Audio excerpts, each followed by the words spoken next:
Salut les amis, je suis en plein cœur de la Pologne profonde, je suis à la campagne, ici en face d'un lac magnifique, dans la région de Holstein. Aujourd'hui j'ai envie de vous parler du livre que je viens de terminer. C'est un livre qui parle du massacre des Juifs dans le camp de Auschwitz. C'est un camp très connu, il y en a eu beaucoup d'autres, mais là le livre que j'ai lu parle principalement de l'histoire de ce camp. Juste avant de commencer à vous présenter la vidéo, je veux juste préciser que je suis pas pro-juif ou je suis pas, je suis pour l'humanité dans son ensemble. Voilà, ici j'ai lu un livre sur des faits qui sont passés, on en a des preuves, c'est vraiment dramatique ce qui s'est passé là-bas. Mais je prends pas parti pour un peuple en particulier. Je suis pour l'amour entre tous les peuples, pour l'humanité. Je suis contre la guerre, contre la souffrance et contre tous les massacres qui ont eu. Je suis conscient que l'histoire de l'homme sur Terre, c'est beaucoup de sang sur les mains depuis le début. Donc voilà, ici c'est juste pour remettre les choses dans leur contexte et vous partager un peu ce que la lecture de ce livre m'a apporté. Voilà, bonne vidéo.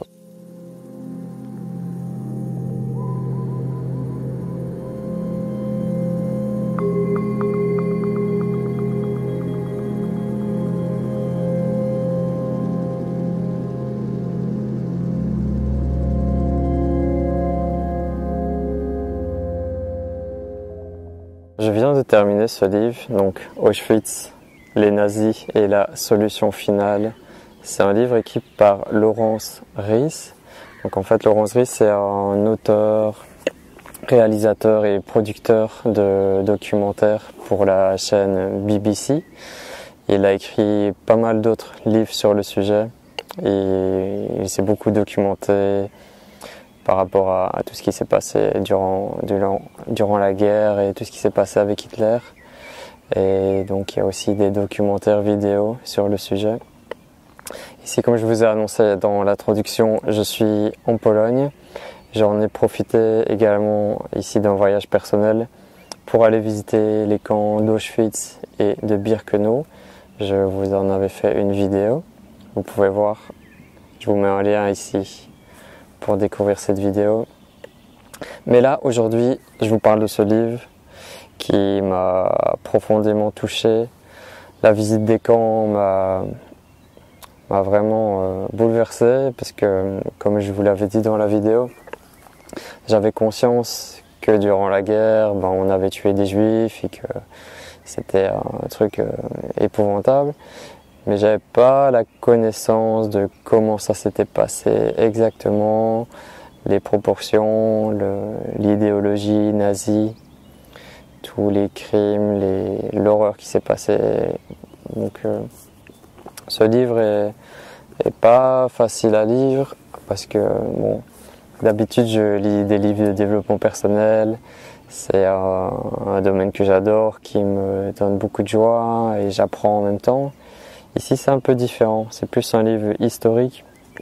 On découvre de 1940 jusqu'en janvier 1945. On découvre toute l'histoire du camp Auschwitz. Mais en parallèle, on est en immersion dans l'horreur de la guerre. Il explique beaucoup de choses aussi qui s'est passé en dehors des camps pour qu'on puisse comprendre un peu le contexte historique.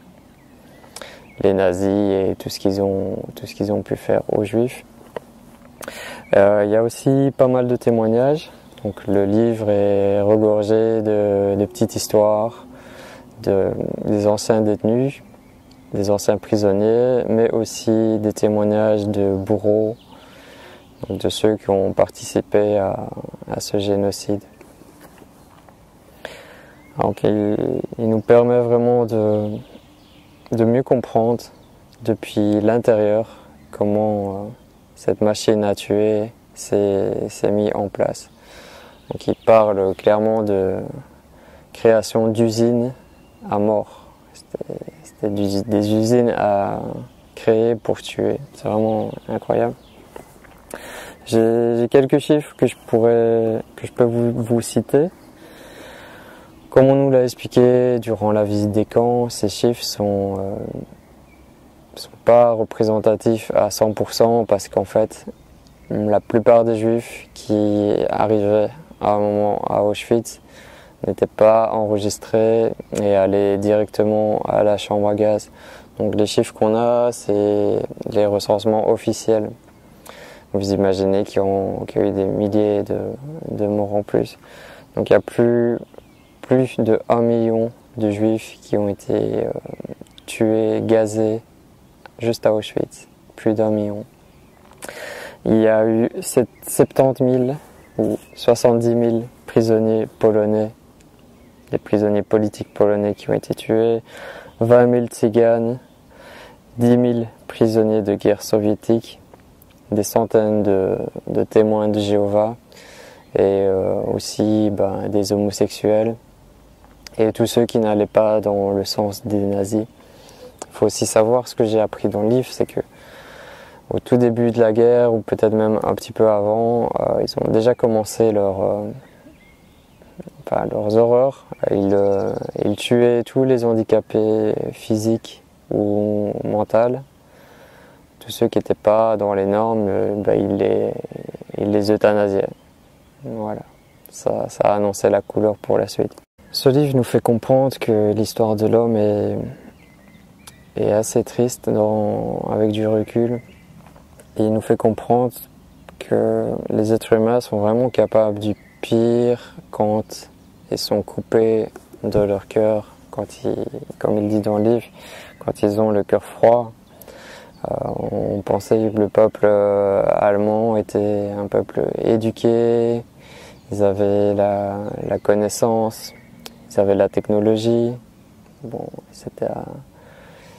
rien ne pouvait imaginer qu'un tel massacre puisse avoir lieu. Donc on est très loin des valeurs du cœur. Je ne sais pas exactement ce qui s'est passé, quelle force obscure s'est emparée d'eux, mais c'est très très grave.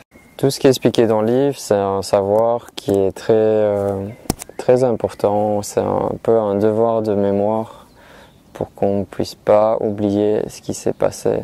Pour notre génération actuelle et pour toutes les générations futures, je trouve que c'est important de le savoir. Moi personnellement, j'ai appris plein de choses et forcément ma vision de la vie et de l'histoire de l'homme sur Terre a été enrichie juste avec un seul livre. Donc même si j'ai eu un peu plus difficile que les autres à lire, je le conseille à tous ceux qui s'intéressent à ce sujet. Ce serait un peu difficile de faire un résumé complet de tout ce que j'ai appris. Ce que je peux partager avec vous, en fait, c'est ce qui m'a le plus choqué, ce qui m'a vraiment indigné et ce qui a touché mon cœur le plus dur. J'ai préparé une petite liste, comme ça je peux vraiment vous dire exactement. Ce qui m'a le plus choqué, c'est les conditions de vie dans le camp pour les juifs et les prisonniers. Il faut savoir quand ils arrivaient, on les débarrassait de tous leurs biens.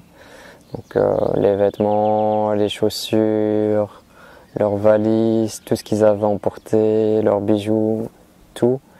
Et on leur donnait des vêtements de prisonniers qui n'étaient pas adaptés aux conditions du camp. Donc il faut savoir qu'en Pologne, il fait très très froid l'hiver. Donc les conditions de vie sur le camp, ici je parle du froid, de la boue qui était en permanence dans le camp, surtout à Birkenau. Le manque de nourriture, donc ils n'avaient presque rien à manger. Le matin on leur donnait un peu de café, et le soir ils avaient un bout de pain.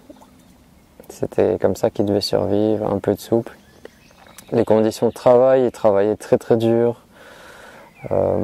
Sans temps de repos, comme vous pouvez imaginer, donc des conditions très dures, pas de respect, une pression physique et mentale en permanence.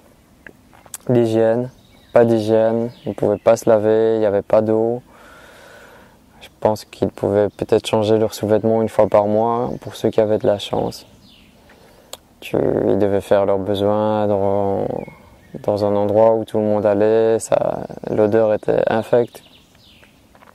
L'odeur des morts en permanence, qu'on brûle, l'odeur du cadavre humain brûlé. Je sais même pas c'est quoi cette odeur, mais j'imagine ça doit être affreux d'être en permanence dans ce contexte et de savoir qu'on va y passer aussi.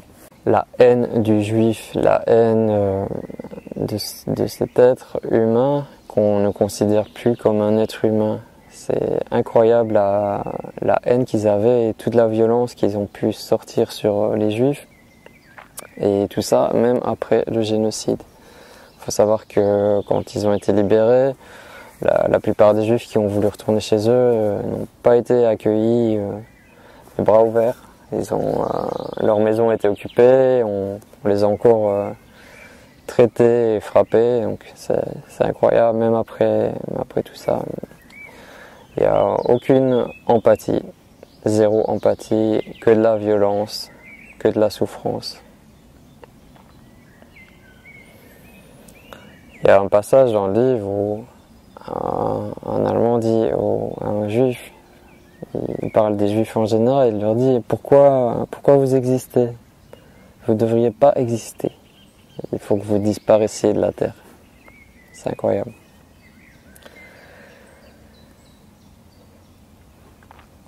Ce qui m'a aussi choqué, c'est tous les mensonges qu'on a dit aux Juifs au moment où, déjà pour les faire venir au camp et quand ils arrivaient, on leur faisait croire qu'ils allaient travailler, qu'ils allaient être bien. Il y avait toute une mise en scène aussi à la gare.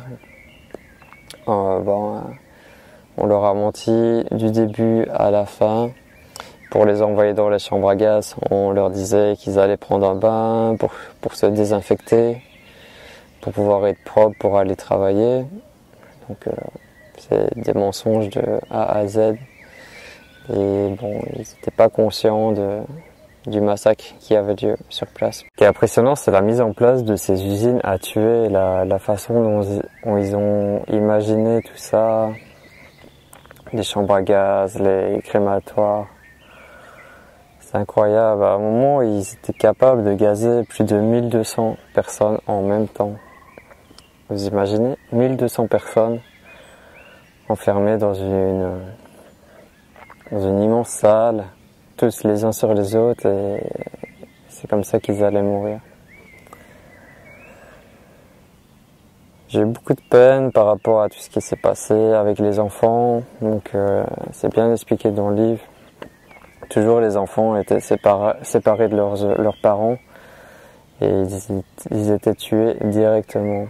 Donc il faut savoir que la plupart des enfants et des femmes étaient tués et gazés directement à leur arrivée du camp. Ils n'avaient aucune chance de continuer à vivre. C'est une violence incroyable.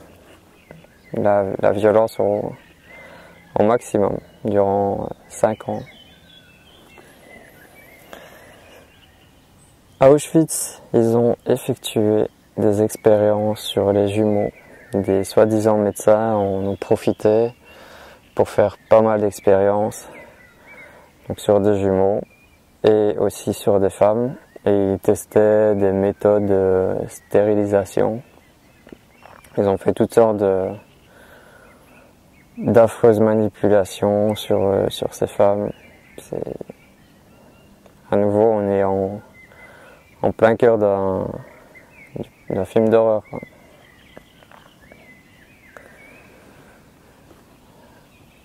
Par rapport aux femmes, la plupart des juifs qui arrivaient au camp, les jeunes, ils étaient toutes vierges. Et bon, les médecins là-bas ont voulu vérifier qu'elles étaient bien vierges et chaque fois elles perdaient leur virginité à cause des hommes. Et ils mettaient leurs doigts et c'est vraiment dégoûtant ce qui s'est passé. Je saurais même pas expliquer le sentiment que j'ai, tellement c'est incompréhensible.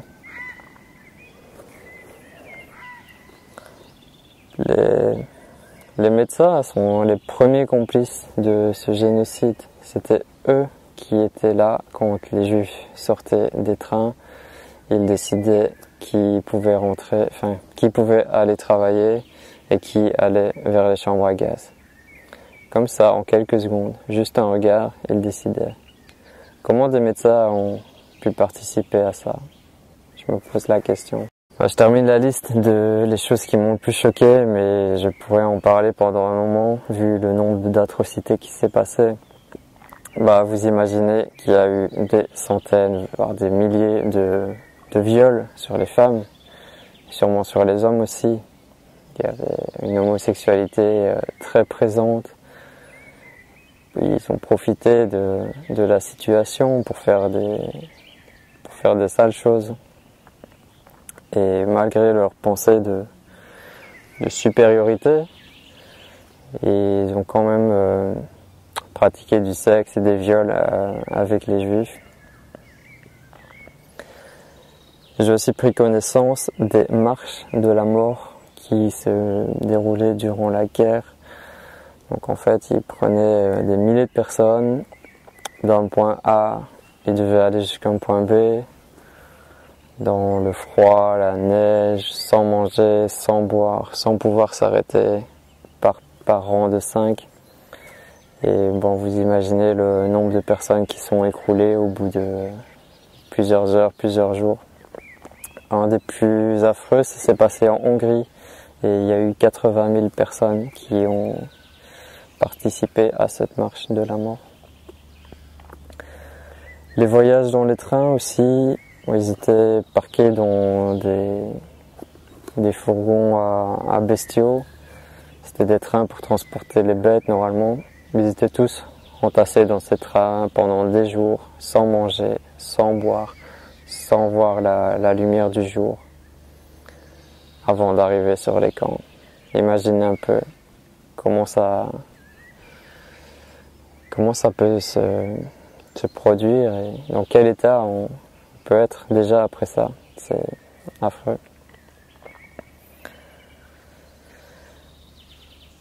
Malgré cette horreur, les nazis étaient convaincus qu'ils faisaient une bonne chose. Pour eux, c'était normal, c'était leur devoir, c'était bien d'éliminer des Juifs. En même temps, ils étaient protégés de cette horreur parce que tout le sale travail, c'est les Juifs qui l'ont fait. Il faut savoir qu'ils ont mis en place la technique de gazage. C'était pour pouvoir tuer un maximum d'humains en un minimum de temps sans faire de dégâts psychologiques pour la personne qui va les tuer. Parce qu'ils s'étaient rendu compte au début que tuer les gens avec un flingue à bout portant, que ça laissait des traces psychologiques. Tandis que le fait de les gazer, ça a moins d'impact psychologique pour la personne qui le fait. Et de toute façon, à la fin, c'est les Juifs qui faisaient tout le travail. Donc ils emmenaient leurs frères et sœurs se déshabiller, rentrer dans les chambres à gaz, et puis ils devaient brûler les corps, creuser des trous, travailler dans cette puanteur, les corps décomposés. Tout ça, c'est pas les nazis qui l'ont fait, c'est les Juifs. Il explique dans le livre, des fois il y avait juste un seul ou deux nazis pour surveiller des milliers de personnes qui étaient en train de mourir. Donc ils ont été protégés. Aussi, ils avaient tout le confort. Je parle des nazis, ils avaient tout le confort, toute la nourriture. Ils faisaient des soirées dansantes, et ils s'amusaient. Ils avaient l'alcool, ils buvaient énormément d'alcool. Même à un moment, il y avait un bordel qui était sur place, donc des prostituées à disposition. Je vais arrêter là pour la liste, mais comme vous avez compris, c'est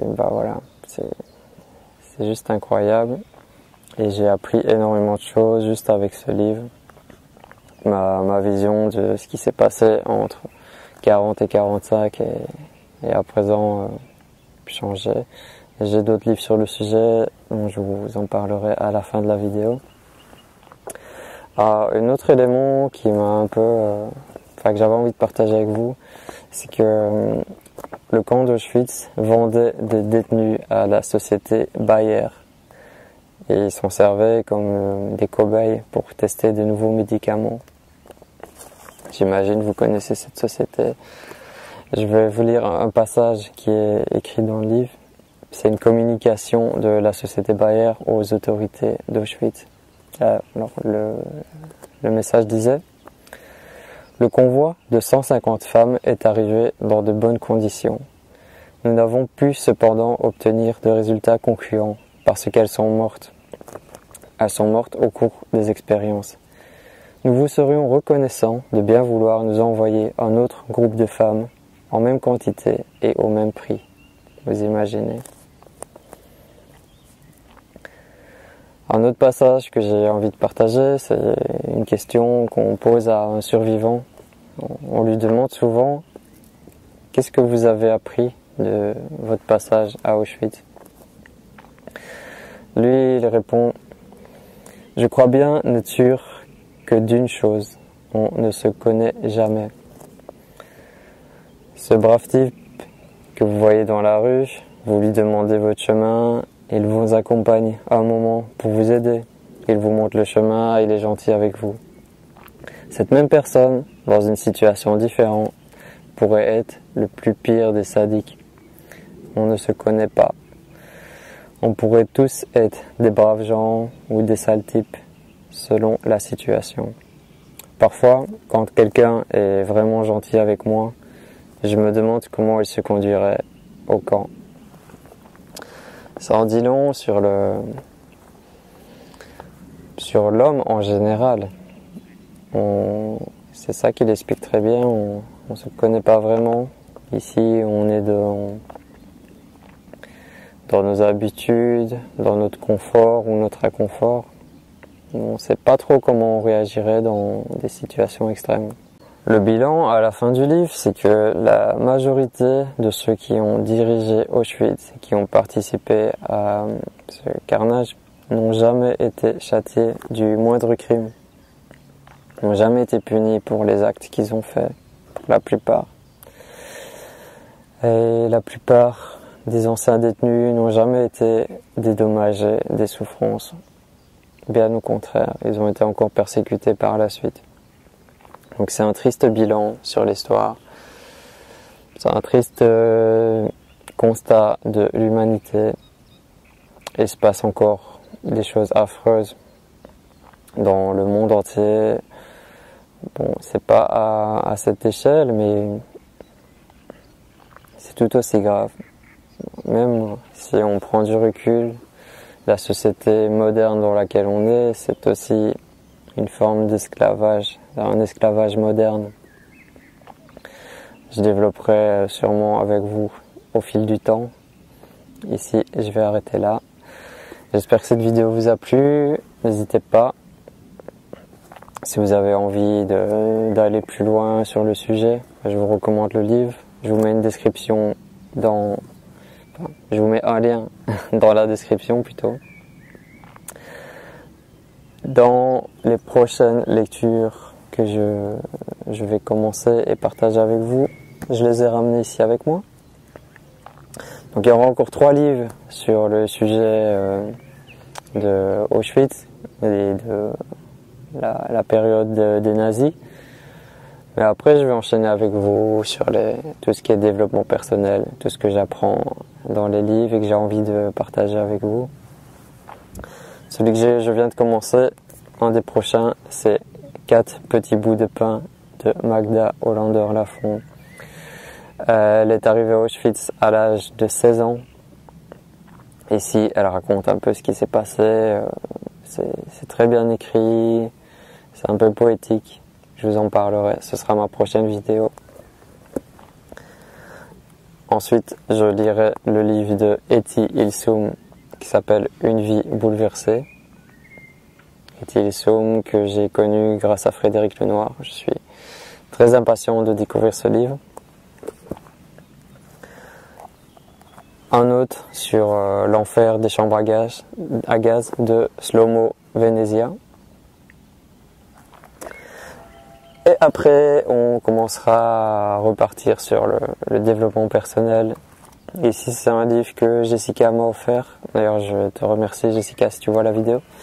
C'est Le guerrier pacifique de Dan Millman. Un livre qu'on m'a énormément conseillé et qu'on m'a beaucoup parlé. Je suis impatient de le découvrir. Déjà, le titre, ça me parle beaucoup. N'hésitez pas à vous abonner à ma chaîne si ce n'est pas encore fait. Vous avez le petit bouton en bas pour s'abonner. Partagez si vous avez aimé. Je vous souhaite beaucoup d'amour, beaucoup de paix, de partager tout ça avec vos proches. Et n'oubliez pas l'histoire.